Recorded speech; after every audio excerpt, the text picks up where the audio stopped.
My name's Greaves. I'm a plant biologist and a soil ecologist. I study the fungi that grow on the roots of plants and how they're healthy for us, just for the plants, just the same way as our gut microbiome is important for us.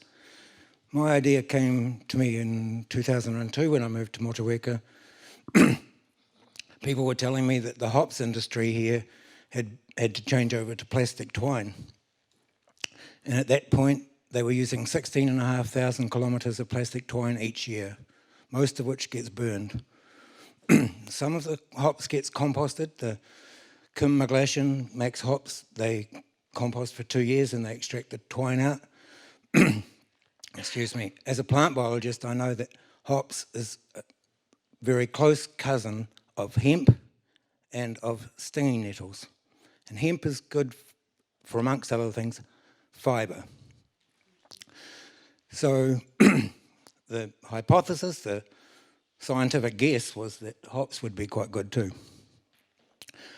Well, much to my wife's disgust, I got a bathtub and retted, means partially rotted, the hops vines they're actually called, in the bathtub, and the string pulls out really good when it starts to rot and they're all soft.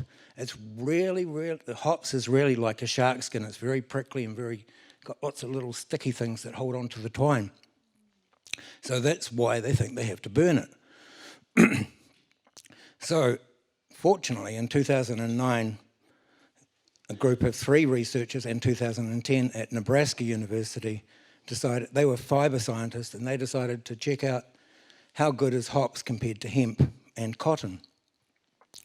Well, long story short is it's just as good as hemp.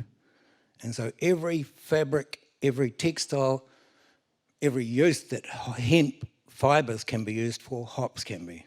And this is a very low value waste product, a byproduct. And they made textiles for clothing, textiles for camping equipment, and then they had a really smart idea. They melted the polypropylene plastic and they embedded carbon fibre. That's the stem fibres that come from the hops. And they made carbon fibre composite. So we could make carbon fibre scooters, bicycles, cars, boats, and even aircraft. My big idea is to have local employment that lasts year-round, not just on the seasonal pulse. And that I'm an ecologist, not an economist, but we need to be able to add value to these waste products. I'm highly motivated by my father's cemetery in Featherston. 1/3 of it, after 130 years, 137 years, had been turned into a rubbish dump. And I got righteously angry until I learned that anger is something you need to put aside and use as a motivation. And I'm doing the right thing by my memories. But we have to be able to come up with solutions, offer them, and be prepared for someone to kick it in the tyres and say that's bloody useless or it's not going to work. Be prepared to hear that that idea needs refining. It's called participatory technology development when you study rural sociology and development studies. It means going out and listening to the experts, to the elders, even to the children that say that emperor's got no clothes on. So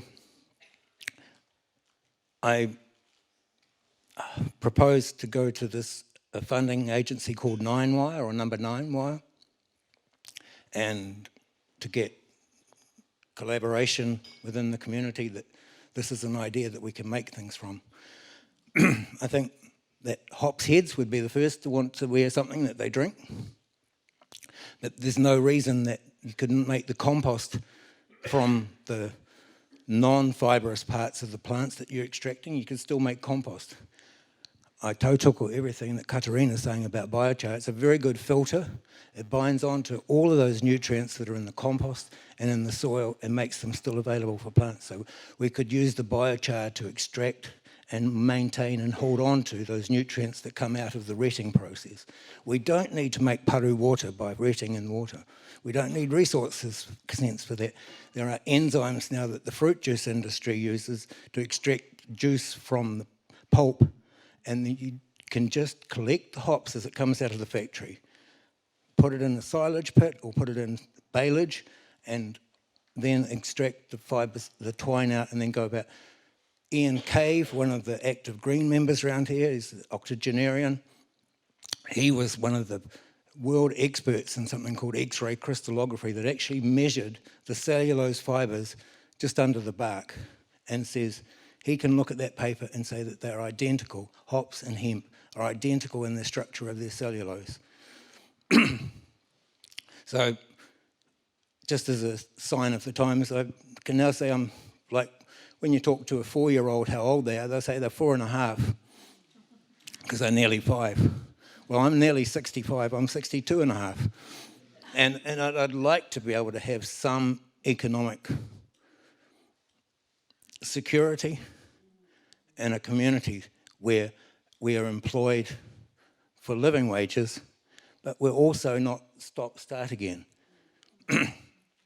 We can make stuff to sell to tourists for their camping equipment, or the horticultural workers for their work equipment. And if we make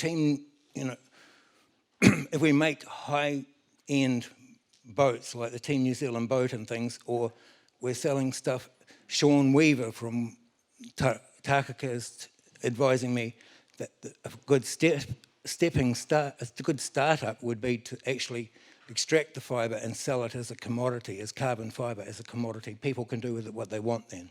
And you don't have to get the infrastructure. But we are going to need to bring in the community that's no longer here, that knows how to make textiles from scratch.